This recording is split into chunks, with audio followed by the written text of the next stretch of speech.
TLO number 10. Yeah, welcome to the 10th week. The 10th week of being in, I nearly said hibernation, quarantine. Hibernation, nice. No, that's a good way to look at it. You know, that's society in hibernation, basically. yeah. Yep. The world is imploding around us at a spectacular rate. It really is. You got killer viruses, which we're, doing only a little bit towards and then letting people out way too early. Oh, yeah. You got America imploding in on itself because it still hasn't figured out that, fucking melatonin doesn't decide your worth as a human. So, yeah, fucking the world is just kind of going crazy right now. I think the world's always been a bit shit. It just takes a little longer to realise it, I think. Mate, this year has been something different, actually. Yeah. Like, every year people always complain, like, oh, this is the worst year. True. But, real talk, you look at other years, like the year where we lost a bunch of celebrities, and it's like, that year wasn't that bad. No, it really wasn't. About it. Could it get any worse? Yeah, it could. It could. Yes, it could get a lot worse. And Murphy's Law says it will.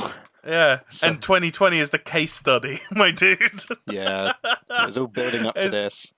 I'll be honest, I was thinking about it earlier, and I know it's something that we've talked about a couple times, but it occurred to me that we're actually so close to the V for Vendetta universe right now. I know. And it's getting even closer with all the, riots and protests that are happening in America right now. Yeah. Yeah, you've got this disease that's killed a bunch of people. You've got, in London, or in England at least, you've got, the surveillance state, which definitely is true of London at this point. Not to the degree at which it is for Vendetta, but, I mean, we're number one in the world for security cameras, for instance. Yeah. Well, I don't know if you knew this, but go on, yeah. Alan Moore, who co-wrote V for Vendetta, he's quite a spiritual person. He's quite he's quite in tune with the universe, I think he said. Yeah. And he has a theory. It's a bit kooky, and I don't know if he believes it anymore. Wacky. It's a wacky theory. But he used to be convinced that everything he kind of wrote up, every story he did, every graphic novel he created was self-fulfilling prophecy. Yeah. And so if you write it down, it will happen type of thing. So, it's kind of... So he's like Death Note. Kind of, yeah. In he a sense, believes that any names he writes down, they will die. Yeah, okay, yeah. Then it is like that. So it's kind of spooky that, things that are in some of his graphic novels are either happening or bound to happen, because it's a bit or just very close to being the truth, in all honesty. Yeah. Yeah. I mean, with all these protests, we're borderline on a civil war in America right now. It's kind of crazy. And Trump is so unhinged, it wouldn't surprise me if he airstrikes his own people at this point. It's fucking terrifying. Real talk. Yeah, it really is. Real talk. So now that we've had 3 minutes of anxiety for everyone listening. Okay. Sponsor. Do we want to... Oh, okay. I was going to say, do we want to move into the first large one? But we can do... Mate, if the sponsorship deal's on the table, let's go for it. What have you brought? So this week we're sponsored by The Big Train Company. The Big Train Company? No way. Yeah, if you need a big train, give them a call. Go on their website. Mm-hmm. It says The Big Train Company, bigger trains than the smaller train company. I need the biggest train you have. No, that's too big. And then their sister company actually is the Small Train Company. Okay, yep. That's for if you don't quite want a big train. Yeah. You're after something a bit smaller. Yeah, something smaller than a big train. Yes. Or if you're after something bigger than a small train, you go the Big Train Company. True. Yeah. There's also a new one they're opening up. They've asked us to plug. The Just Right Train Company.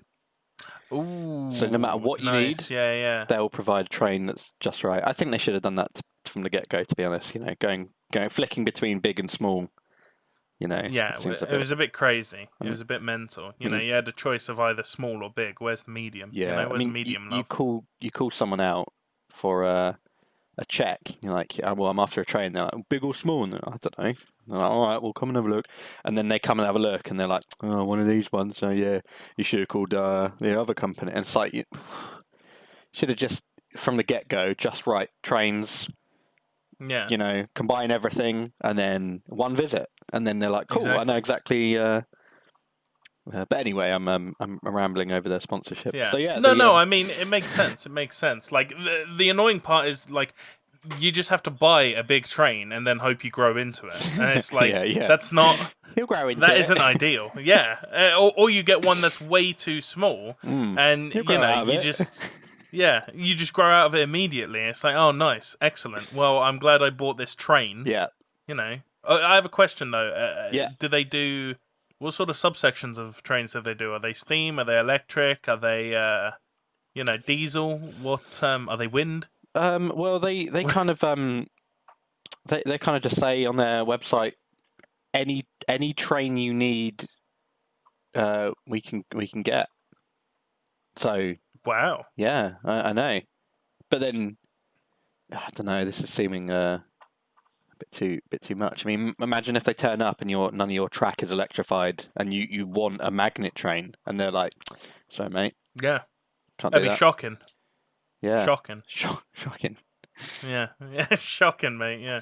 So yeah, big train company. Thanks for the sponsorship.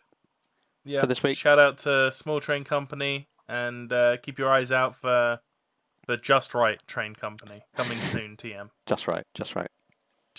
Nice. Cool. Do you think it's possible to build a wind-powered train? A wind-powered train?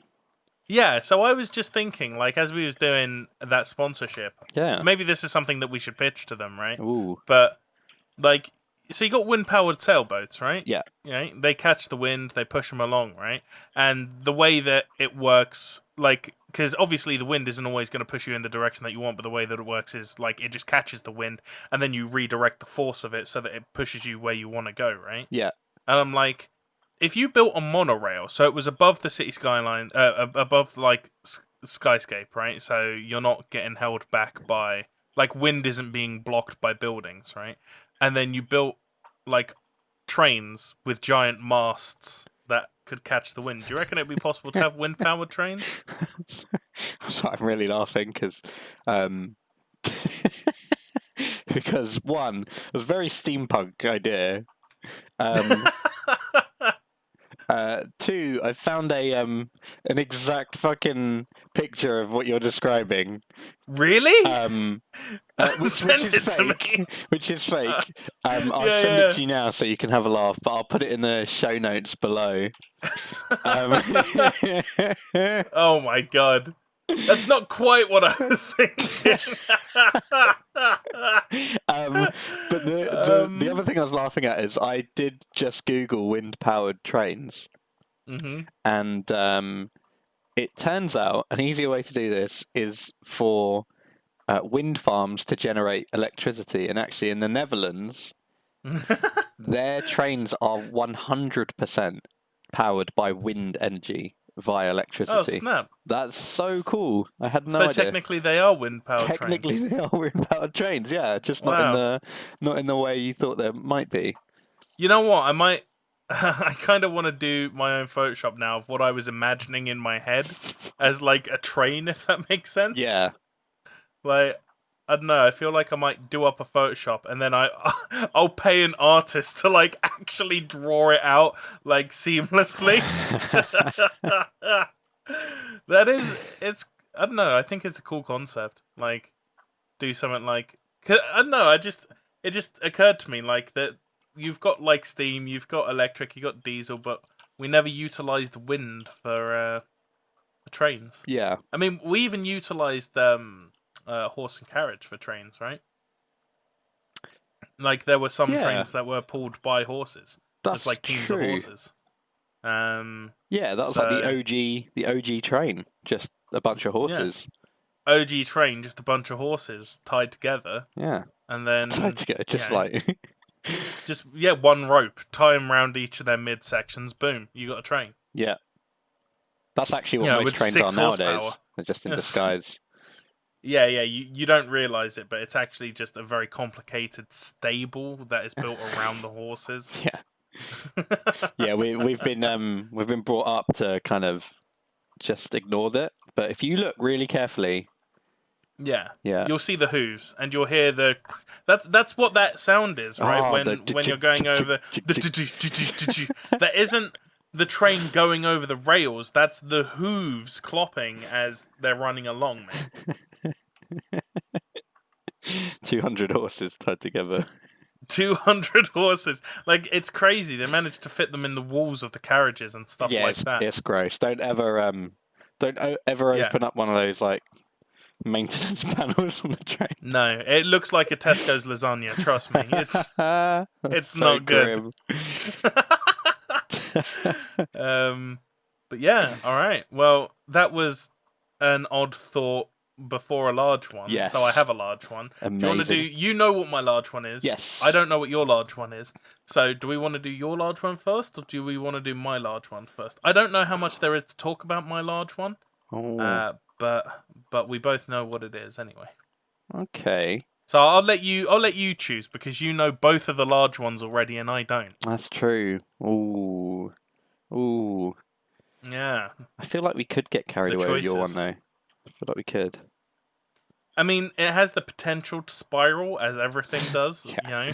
Wind-powered trains, but All right. I don't know how much there is. Let's go with my large one first. Okay. All right. And bad call, but we'll do it. I have a task for you. So if you open up your YouTube. Oh God. Okay. Yep. And then if you go to your favorites. YouTube. Yep. My favorites. Yep. So my large one is you've got like a screen now of some of your favorites. Mm-hmm. I was going to say pick 3 of those and explain why you favorited them and why people should go and watch that video. What are we just talking about? All of my favorites, or are we talking about just the ones that are currently on screen? Just the ones that are currently on screen. So you should have like. So basically, out of my top 8. Top 8 or so, yeah. So just 3 of your top 8. Okay, I can do that. I mean, here's the thing. I'm about to say 1, 2, 3, 4, 5, 6, 7 of my top 9. Sorry, are all music related. Same actually. But I can do that. In fact, right, you go first. 2, 3, 4, 5, 6, 7. Yeah, 7 of my 8 are all music related as well. Mm-hmm. Very weird. Cool. Okay, I'll go with the most recent one I favorited. Okay. Say kind of 49-minute live set by Mac Miller. Live in London with the internet. I don't know who Mac Miller is. Mac Miller is or was a rapper from Pittsburgh. Mm-hmm. And he was sick. Wow, that's what a top line description you've given me. So how do I describe this guy? So basically, he's like, quote unquote, another one of these white rappers. Right. Is what people kind of thought about him when he initially came onto the scene. The scene. Yep. Him and his friends were pretty good at videography, and they used to make their own YouTube music videos that looked like they were professionally done just because they were that good at it. Yeah. So from the get-go, he kind of he came up really, really fast because people thought he had already got some kind of contract or deal or that sort of thing. Because all his stuff just looked really good. Because the quality was premium. Yes. That wasn't the case. He was just like basically a nobody at that point, and he was just still in school and stuff. But yeah, story kind of just gets sadder and sadder, really. Oh, excellent! Good. Yeah. I'm glad that we had 3 minutes of anxiety followed up by 8 minutes of trains and now more anxiety. That's what I wanted. So he kind of abused substances throughout his early 20s, actually since he was like a teenager. When we say substances, what sort of substances? Fentanyl, cocaine. He was a regular cannabis smoker. I thought fentanyl was like a flavour of soda that you can get. No, dude. No? now we've added fentanyl. I actually don't really know what it is. I've seen it in many on Wiki when you go on the death and it's like, yeah, they were killed with an overdose of a concoction of. I just see it in there. Like I actually don't know what it is, but. Well, I mean, people can overdose on soy sauce. It doesn't mean that it's like Class A. That's true. I don't know. Unless it's Class A soy sauce. Mate. Like Kickerman. all the soy sauce I get is Class A. That's all I'm saying. Class A. Class A. Anyone at home who's listening to this, get some soy sauce down your neck. Get it down, yeah. Get it down your neck. But yeah, he ended up dying at 25, and I only found out about him last year, I'm going to say. When did he die, sorry? Oh, I should know this. 2018, I think. Wow. Yeah, it was 2018. So yeah, super young guy, very tragic end. That makes him our age. Yeah, he was born 92.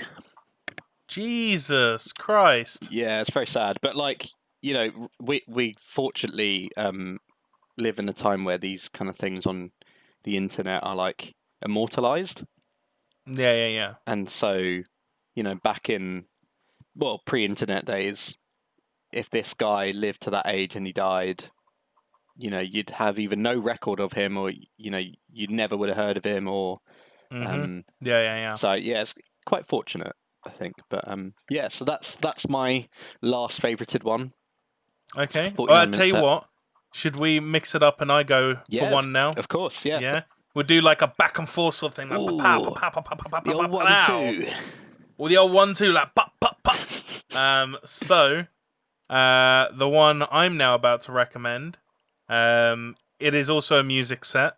It is 1 hour and 27 minutes. Nice. It is, the title of the video is Frank Klepacki and the Tiberian Sons Live official multicam full show. Ooh. So, Frank Klepacki, I've briefly spoken about him on the podcast before, actually, I do believe. Yes. He was the lead mind behind a lot of the classic Command & Conquer music. And he basically created his own band called Frank Klepacki and the Tiberian Sons. And obviously that is a reference to Command & Conquer because there is Command & Conquer Tiberium Sun, right? Okay. So the difference here is that he spelt sons as in SONS, whereas the game is SUN, right?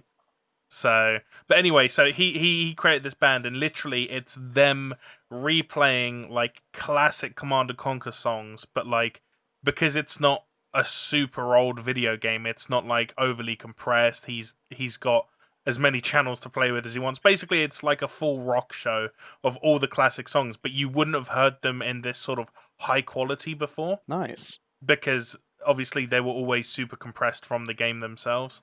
And yeah, it's just a really, really good show. And he plays literally, I think he plays 4 games worth of OST. That's amazing. And yeah, all live, all amazing, and like he talks a little bit in between as well about like the game, and the fun he had making some of the music and stuff like that. And honestly, just hearing some of the music as he originally wrote it, and these are like some of my favorite tracks of all time. I'm just like, oh my god, this is so sick. Especially like the one, and by the way, like. He has a huge crowd of people there, like, listening. This is, like, a proper sold-out event, okay? And like people are like mosh pitting and shit to this as well. And like the one where everyone starts tearing it up is a song called Hell March 2. Yeah.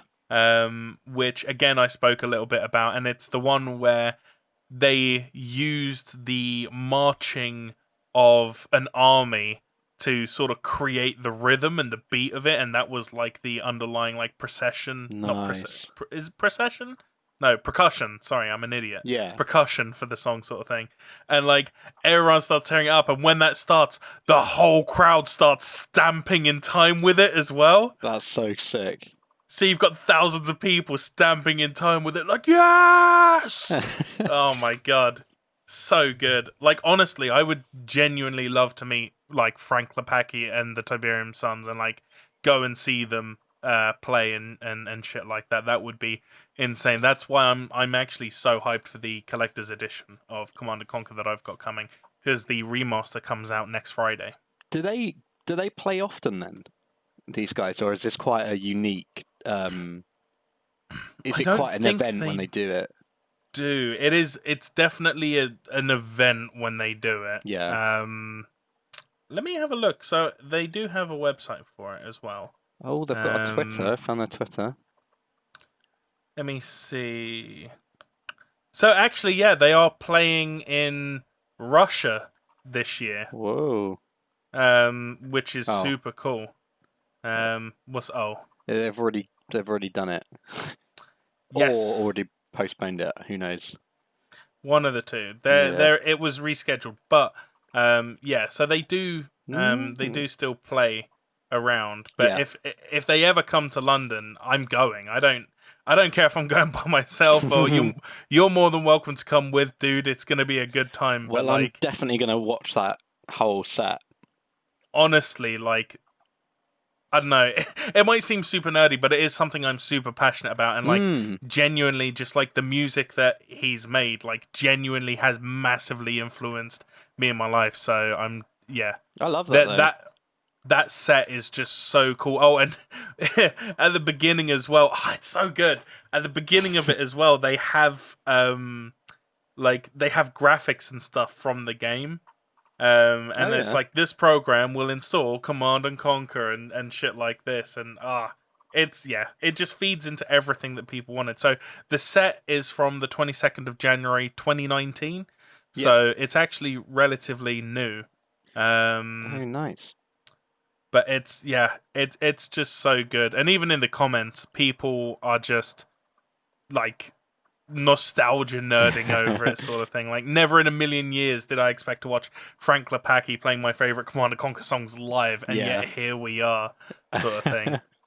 I think it's quite hard, isn't it, to explain how music has impacted your life when it doesn't have lyrics, or when it, you can't point at like a phrase or something. And it's like, it's not like it's even something where it's like, I would listen to it whilst doing the gardening or something like that. It's like, this was all stuff that was just in a game. Yeah, exactly. And it's like one more level deep of trying to explain that to someone. Because it's one part of a whole bigger thing, that for me is like, this was amazing, Yeah. But the music was just so good. I love it so much, to bits, to pieces. But yeah, so that is the first one of my 9. That is awesome. All right, I will it's on the pass list. the baton Have a look below. back to you. It's on the list. It's on the list. Watch now. Watch now. Pause this. Watch it now. My second one I'm going to pick out. It's actually a super short video, and it's called "Where the 1960s Psychedelic Look Came From," and it's by Vox. It's only about it's 5 minutes and 41 seconds. Yep. And it's really, really cool. Vox make really small, bite-sized kind of documentary stuff, ranging between this kind of length, so 5 minutes, to about half an hour, and anything in between. Usually on the shorter side, so quite good. I know they get a lot of flack, Vox do, for their biased media on their website and their reporting and stuff, but their videos is what I know Vox for and kind of really admire them for. I feel like their videos are like their bread and butter.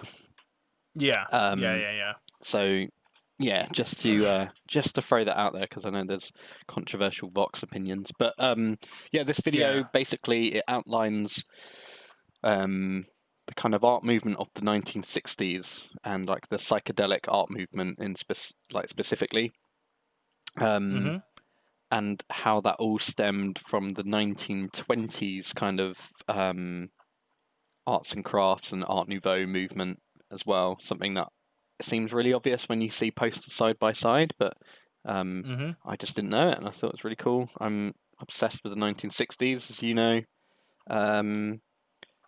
and a lot of the kind of art they use in this video as a case study, I'm already really familiar with. So it was just like I was just watching it the whole time, like, oh, I know that. Oh, sick! They've used that as well. Oh, nice. So yeah, I was just like, oh, cool. And then I favorited it. Why not? They've also done That's something awesome. similar on the 80s, which I'll also link as a bonus. But yeah, I'm more into the 60s one. Yeah. And that's in what slot is that on your favorites right now? Ooh, I favorited that 1, 2, 3, 4, 5 videos ago. Nice. So Mac Miller was number 1, and then I've skipped to number 5, and then I'm going to skip to number 7 afterwards. Ooh. It's just because the 3 in between those are all just songs. So instead of saying, here's a song that I quite like, I've just skipped over those and just gone for something a bit more inclusive for all. Nice. Well, do you want me to talk about my one now? Hell yeah, do it. Number 2. Yeah. I'm going to number 9 on the list. Right?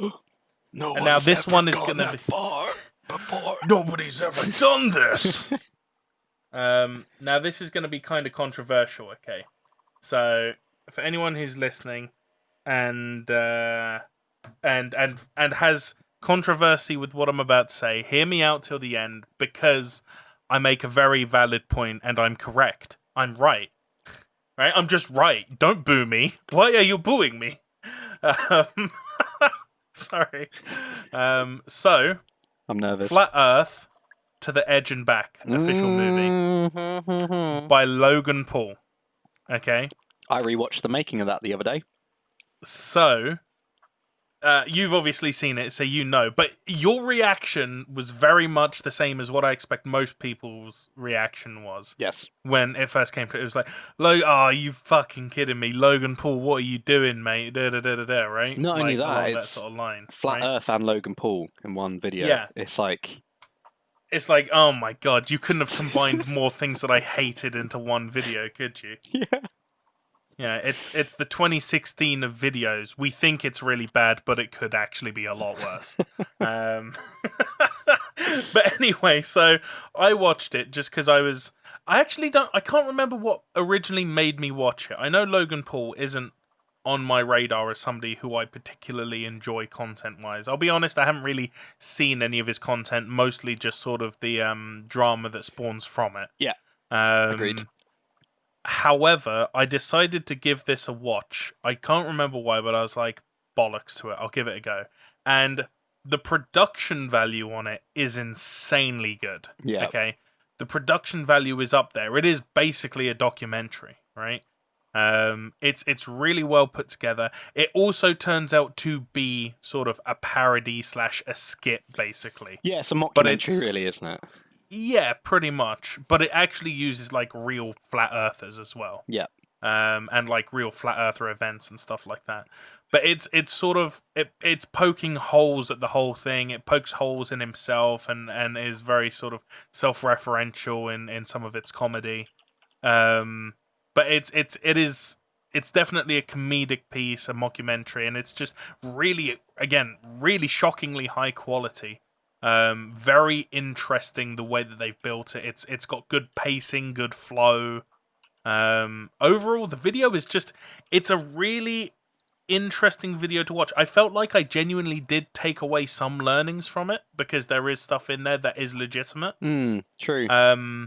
But you could definitely tell that it was like, you know, a parody and stuff like that. And I'll be honest, more than anything, one of the things that I loved about it was it was sort of the bait and switch that Logan Paul did with this, because Yeah.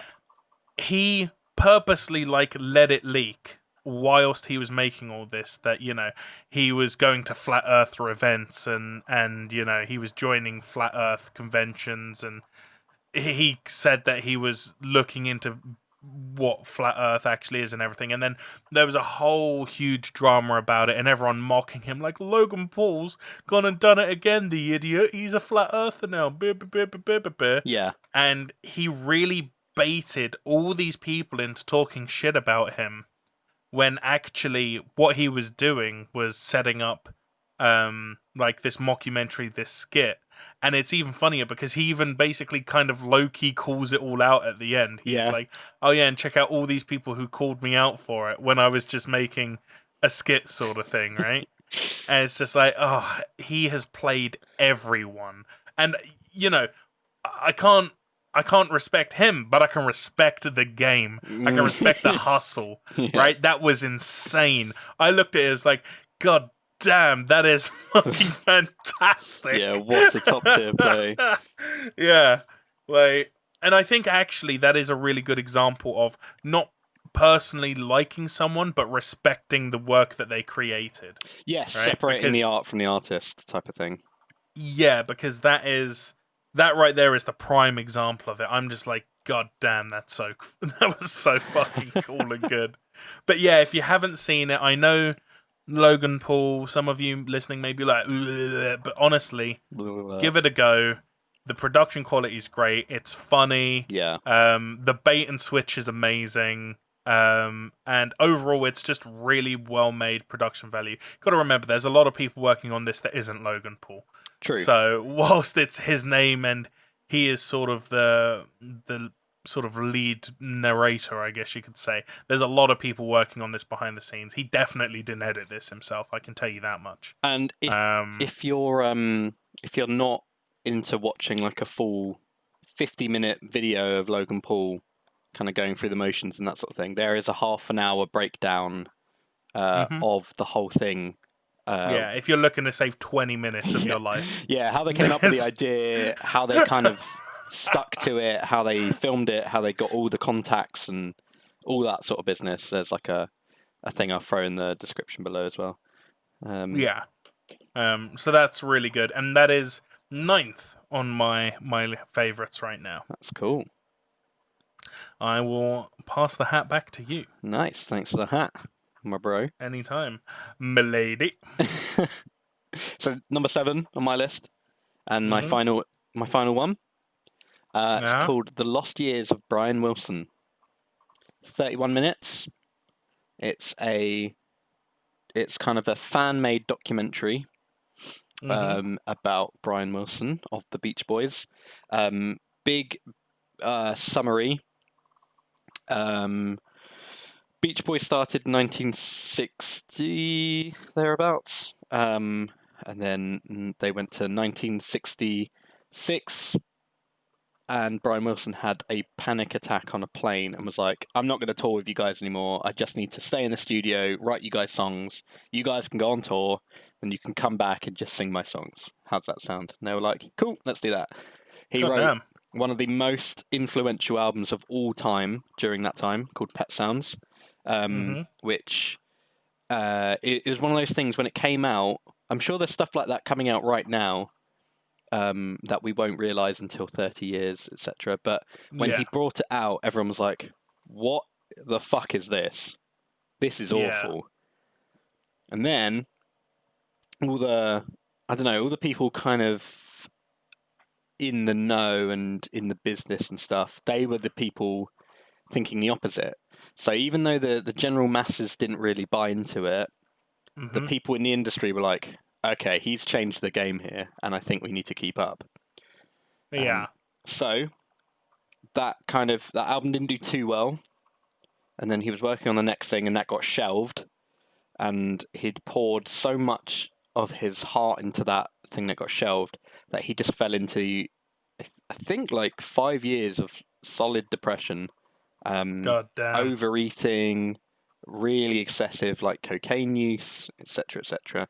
That documentary is about the lost years of Brian Wilson. So when he was being forced to get on the stage with the band, and he looks like he doesn't want to be there. He kind of got pushed to the back of the band as well. He went from being the main songwriter to being just this background guy in the band. And even though he was coming up with phenomenal songs during that time period of 1960, I'm going to say 68 to like 75 or so, they were just like, they were poo-pooing his ideas, mate. Oh my God, not the poo-poo. Yeah, they were like shitting all over his ideas. So he'd come up with a song and say, "Oh, I've come up with this. What do you think?" They're like, "Yeah, we'll put it on the fridge." It's a bit Betty Buys. Yeah. And yeah, it's like it's basically that time period. Not many people have done research into what he was actually doing and what he was contributing to the band in that time period. They just kind of put it down to a couple of bullet points of he was a recluse, he didn't contribute much, and he stayed out of the public eye. However, that's not really true, and this documentary explores that and shows how he was actually still really, really active, but just no one was putting his ideas forward, really. He just wasn't supported. So that's really sad. It is super sad. He's got a very, very, very sad story, Mr. Brian Wilson, but I'm glad that you keep on bringing the mood down. I'm glad. I keep on forgetting my troubles and becoming happy in this conversation, and you just keep on bringing up the most depressing things that you can. I'm very thankful to you for it. It's quite funny, isn't it? Like, I feel like your favorite videos are almost like a snapshot of who you are as a person, and clearly I'm into sad stories and and the ins and outs of things. There you go. So yeah, that's my third and final one. Highly recommend that. It's really good. Awesome. Well, my third and final one, it's just going to be a music video. It's not even a music video. It's literally just a song. Oh. There's no video for it. It's called Wolves. It's by Down Like Silver. Mm-hmm. It's very sad, very... Oh, mate, come on. I know, right? It's a very sort of sad song. It's a very powerful song. It's the lyrics basically talking about, when I die, let the wolves feast on my bones, sort of thing, right? And it's about... It does sort of revolve around the subject of death and stuff like that as well, and it's just a very powerful, emotional song. So I first heard it through a streamer called Curvy Elephant, and he was playing GTA roleplay at the time, and his character had just died, and it was all very dramatic, and he put this song on. It was even more powerful from it. But I decided to check out Down Like Silver, and they do some really, really interesting music, really powerful songs. Although I would definitely say I think Wolves feels like their saddest song. Right, okay. But yeah, I'll be honest, I don't really have much else to say about it other than good song, very, very powerful. If you're looking to vibe out in a very specific way, it's a great song to listen to. Oh, amazing. Okay. Well, it's down there. Check it out. That's the one, mate. That's the one. That's fifth on my list. And then you know what I want to do, just so that people are aware. Yeah. I'm just gonna read what my current top 9 favorites are. Ooh. Okay, so those are the 3 that I recommend that you watch, but these are currently my top 9, or my last 9 I should say, not top 9. These are the last 9 favorites that I made. Okay, so number 1, Baron Gates, song called Devil. Really good, sort of, it's ominous to begin with, and then it turns into sort of quite a high action, kind of like a mix between house or electronic song. Good for montages. Nice. Then it's the Frank Klepacki and the Tiberian Sons. Then it's a song. Then it's a video called "Noise Marines Drop the Bomb," and it's literally just a short 1-minute video like shitpost of noise marines from Warhammer 40k dancing to very loud music. Okay. It's quite funny. Then you've got Thomas Jack Buka Shake. Buka Shake. Nice. Buka Shake, but it's bass boosted. Okay. Because I'm like, hell yeah, give me that bass. Give me that. That's number 4. Then you got Down Like Silver, Wolves, number 5. Of course. Then you've got Bastille, featuring Ella Area. Mm-hmm. I actually don't know how to say her name. It's Eyre. Eyre. Yeah. Ooh, yeah, that's a tough one. I don't know. Area. Yeah. Ella Area, No Angels. So that's taking the lyrics of No Scrubs. And it's actually sort of making it a little bit more sad again. It's like a little bit more of a sadder version. It's got some like stock, some classic stock, like, audio in there. The sorts where you get it like just mixed in randomly, where it's like, well, you look at the firestorm, for instance. Yeah. Then you've got Andreas Gebelia. Andreas Gebelia, with Pump It Up, the motivation song featuring Arnold Schwarzenegger. And it is literally a song about Arnie just being Arnie, basically. And he actually sings a little bit in it as well. It's kind of funny. That is number 7. Then you've got the Teriyaki Boys at number 8 with Tokyo Drift, the Tony Cataldi remix. Yeah. HD. And then at number 9 you have the Flat Earth.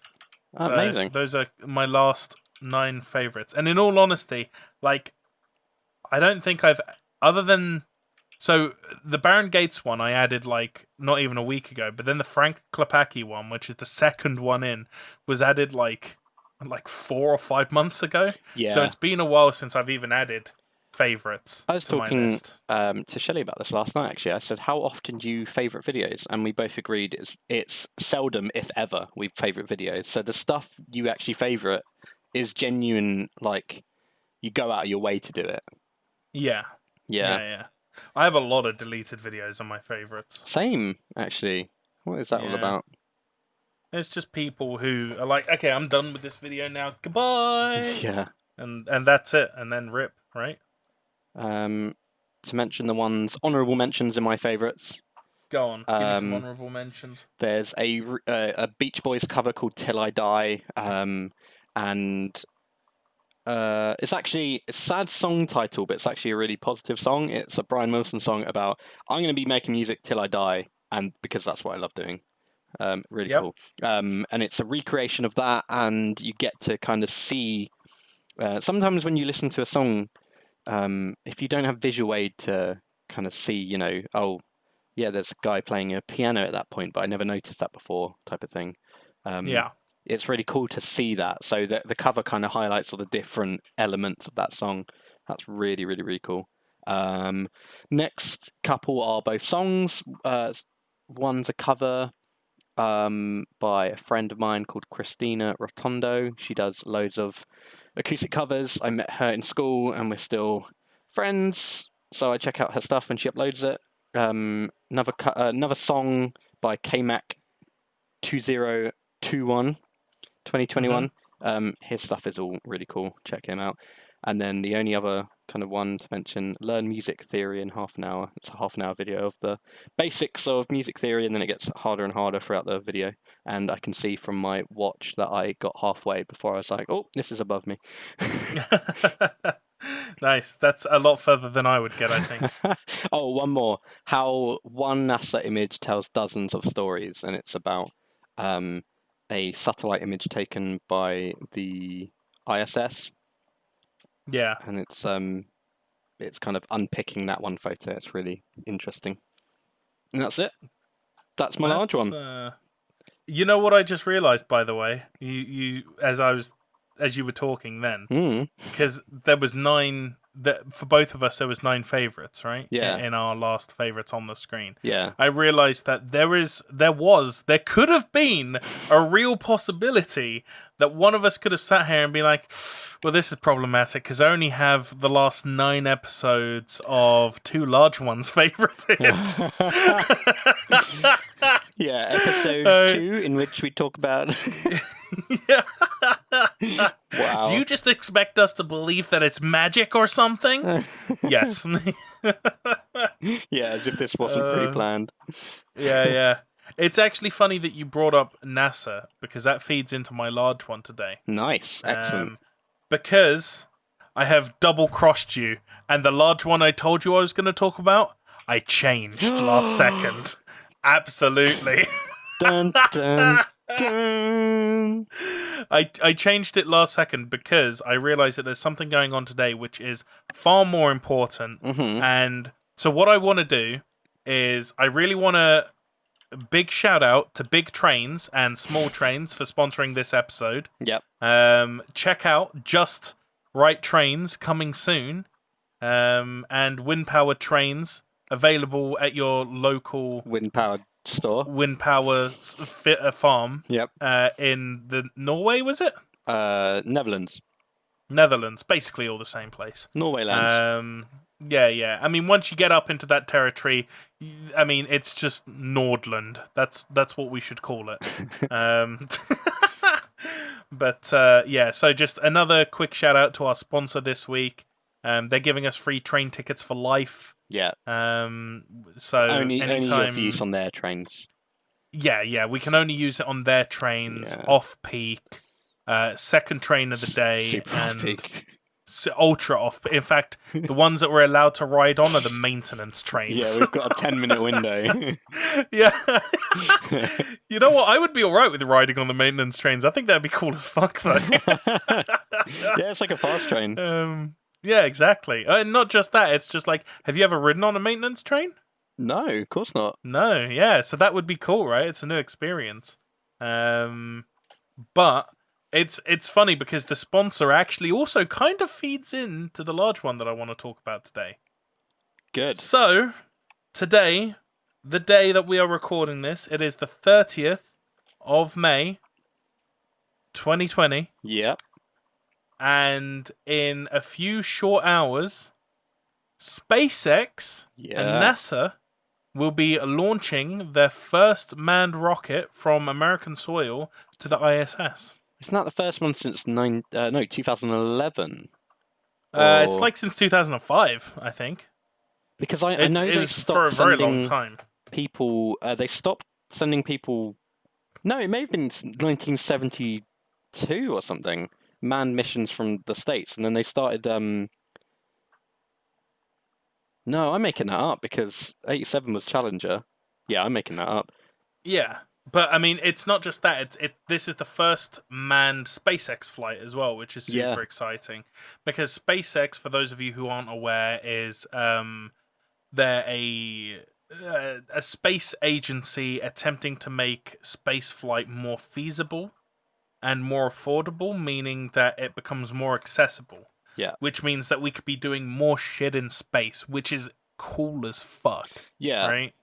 I mean, that's as simple as it is. It is just cool as fuck that we're making space more accessible, right? Yeah. Like, that is genuinely the first steps to us being a species that's living on not just like Earth, but living in multiple places. I mean, technically right now, to a degree, we kind of already are because we have people who live on the ISS, but it's only really for like deployments, and they're not on another celestial body, right? Yeah. Whereas, you know, if we can make this more accessible, you know, if we can reuse more of the materials, if we can find better methods of doing it, then, you know, the option for more missions to, say, the moon, Mars, stuff like that becomes possible. We can even start setting up small hubs out there. It's just all, it's everything that you could want, really. Yes. And NASA are planning to go back to the moon, aren't they, next year? No, 2024. Yeah, they delayed it. Coming up soon, but... Coming soon. I mean, DLC, coming soon. Moon DLC. Yeah, we're going to get sponsored by them for that, actually. Yeah. They're going to send us to the moon to record an episode. Nice. Yeah, Can't wait for that. We're calling it Two Large Ones in Space. And that's literally it, just Two Large Ones in Space. But yeah, it's going to be really good. And so I just wanted to bring it up because that launch is happening later on today. It was supposed to happen, I think it was Thursday just gone or Wednesday just gone. Yeah. But unfortunately the weather wasn't permitting for it. So they got right up to T minus 30 minutes and then had to call it off. Yeah, that's true. But it's just so cool watching these launches and knowing that we've not given up, you know? Yeah. Because it almost feels like it to a degree, right? Yeah, I think it did for a long time. I think in terms of space exploration and like using taxpayers' monies and stuff, I think it had to have a hiatus in a way. It's a bit like Doctor Who, right? Right. People can only take so much space, and then they're like, "Okay, we're bored of this now." And then, so is this season 2? No, this is the reboot. This is the 2005 reboot. Okay, cool. This is the reboot. And then suddenly everyone's interested again. You know, you got a new audience. Nice. You're trying new things. You've got bigger and better companies doing all the special effects. Yep. Very true. Very true. And yeah, I'm excited. I'm quite a big fan of Neil deGrasse Tyson, of course. And see, the thing with Neil deGrasse Tyson is, okay, yeah, he is a genius, and he is desperately trying to do better things for the world, and he's pretty cool for the most part. However, on occasion, he does come across as a bit of a jackass. On occasions. Oh, he does. He has an ego complex for sure. Yeah, well, it's not even that. Like, he'll explain some things that are like super basic in really patronizing, condescending ways sometimes. I'm just like, yeah. I'm just like, I appreciate what you're trying to do for humanity, but that is not the way to do it, my friend. No, I know what you mean. But it only happens occasionally, and we're all human. You know, you can't hold that against him unless you're an arsehole. And I'm going to hold it against him. Yeah. But, no, I think, yeah, I enjoy some of the things that he says as well. So why the reason I brought him up was because in one of his podcasts, he made a point about to refute, you know, why we're going into space and like why you spend millions of, sometimes billions of dollars to get a rocket up into the space. Yeah. Like, what good is it actually doing? And I actually can't find it, but he outlined some of the technology that we've discovered, not in space, obviously, but during making a rocket or during programming the flights, building materials, that kind of thing, that we have utilized on Earth in a big way that wouldn't exist if it wasn't for, you know, the space programs anyway. Yeah. The main one, I think, that I can remember is the size of computer chips, the kind of necessity from the 60s onwards to get a computer as small as we physically could. Yeah. In order for it to do the same thing that their giant computers of the day would have done. Mm-hmm. I don't think computing would be as far as it has gotten if it wasn't for the space race. No, and I think there's a lot of things as well that like genuinely benefit from space travel. I mean, actually, this was one of the things that NASA brought up recently, was that one of the things that they're looking to do whilst in space is look at new forms of creating fiber optic cables. Oh, wow. Which would mean much, much faster internet speeds. Yeah. Because, of course, in space, basically, now I might explain this wrong, so don't take this as gospel and please do your own research. But from the way I understood it is like in space, because there's no gravity, when they're making certain materials, like a sedentary process or something like that doesn't actually happen because there's no gravity to make it happen. Right. Right? Which basically means if that process doesn't happen, then you can get much, much finer and refined materials. Yeah. Which, of course, means better internet sort of thing. Or a better product to then make better internet. And like they're even looking at, you know, what is the feasibility of building things in space if that needs to happen, you know? Which I think is such a cool concept that we're we're genuinely looking at something right now like, okay, we've reached the limits of what we can even do on Earth, right? Yeah. How do we increase what we want to do? And it's like, well, shit, let's take it to space, sort of thing, you know?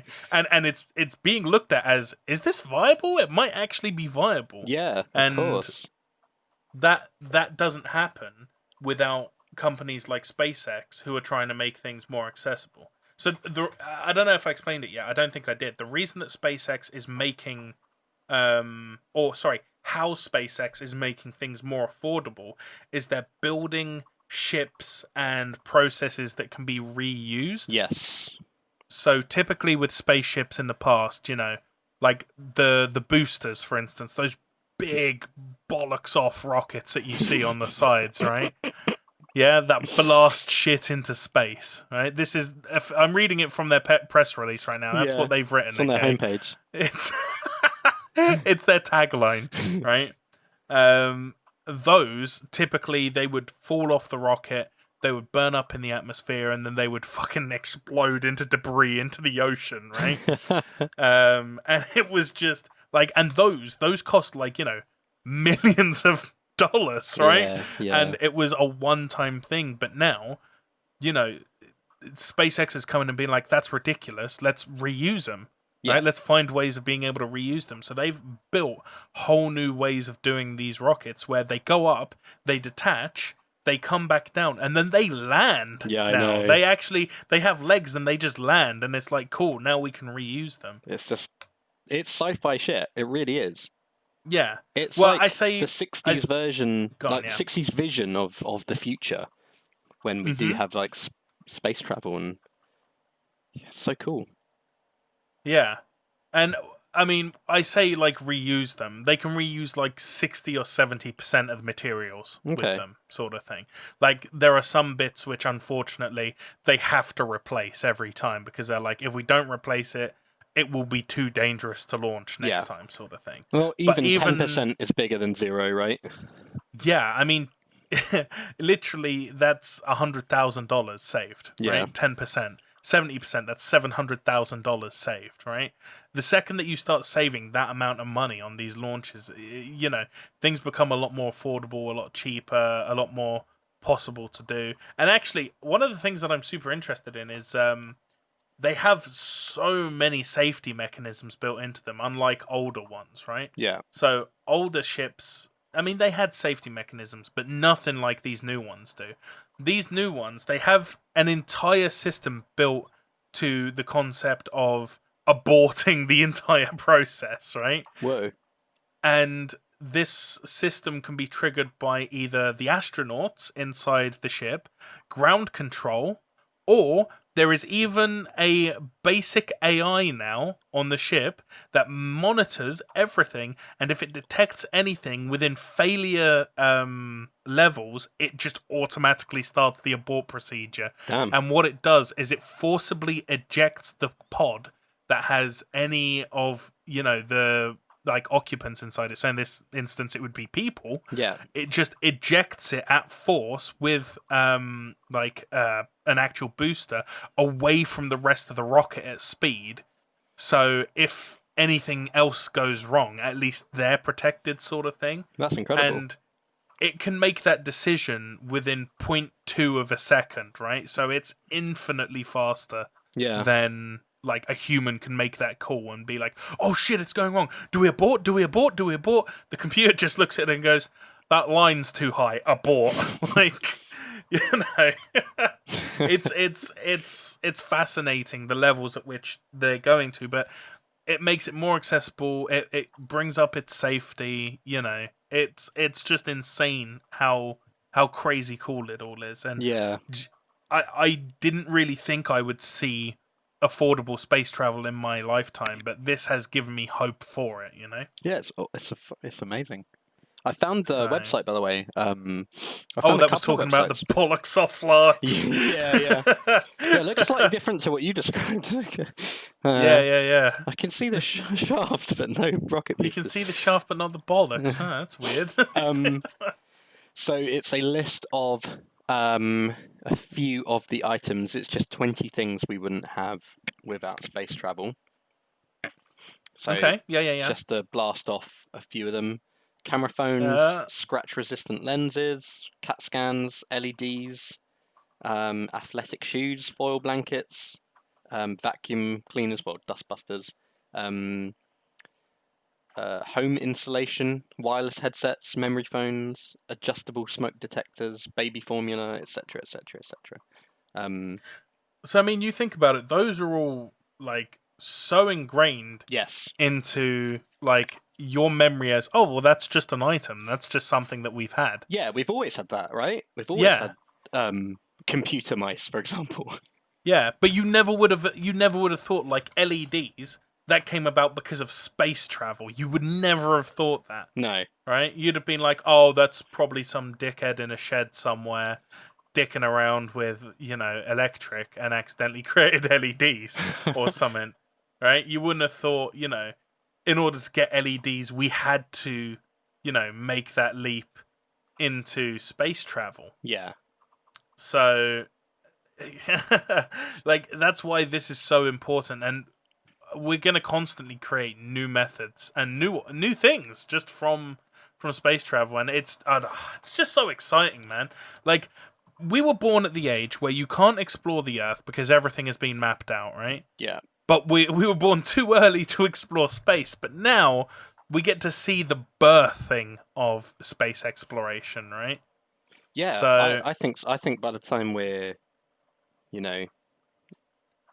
well, dead. by the time we're dead, yeah, I was just trying to think. By the time we're like 70, 80, it's just impossible to imagine, obviously. But I think space exploration will be a staple. I think it would have gotten that far. Yeah, it's so cool. And so the reason that I said that that's sort of related to the big train company is because it's another mode of transportation, right? Mm-hmm. It's people don't really think about it like that. It is literally just a new mode of transportation, right? You've got cars, you've got trains, you've got planes, right? All of these are amazing inventions that massively propelled forward our civilization. And then you've got spaceships, and people don't really consider is that a spaceship is just a form of transportation. Yeah. At the end of the day, right? They always see it as this big, huge project, and it's like, oh, well, only astronauts go to space and blah, blah, blah, blah, blah. But actually, ultimately, all it is it's a souped up space train, right? It's the next stage in transportation. Yeah. Like, there will come a day where, space capable vehicles are somewhat the norm. I doubt in our lifetime. Sure. But it will become the norm, and people will be like, God, how did people ever get around without, spaceships? And it'll be like, well, they didn't. That's the thing. Yeah. Just to read out the reason that LEDs became a thing, by the way. Oh, go on. Yeah. They were intended for use in helping to grow plants aboard space shuttles. So they made them because they thought it would produce artificial light. Yeah. For to trick the plants. What they really wanted was UV lights, but instead they created LEDs. Yeah, so red LEDs are being used in space right now on the ISS to grow plants and to heal humans on Earth, because they're used in other things like muscle relaxant, medical devices, and that sort of thing. I just hope that they're able to bring back as much shungite from space as they can, right? Because shungite, honestly, it's going to be critical to protecting us from 5G. Fuck's sake. And on that bombshell, I think we can thank our sponsor one last time. Thank you very much to Big Trains Limited, Small Trains Co., and Just Right Trains coming soon, TM. Yep. And I think that just about wraps us up. Did you have anything you wanted to say to the fine and wonderful people of the world? Yeah, watch some of the stuff we recommended. It will expand your brain. This is one small step for man. One big One brain giant for me. One big brain for two large ones. So long. Ta-ta.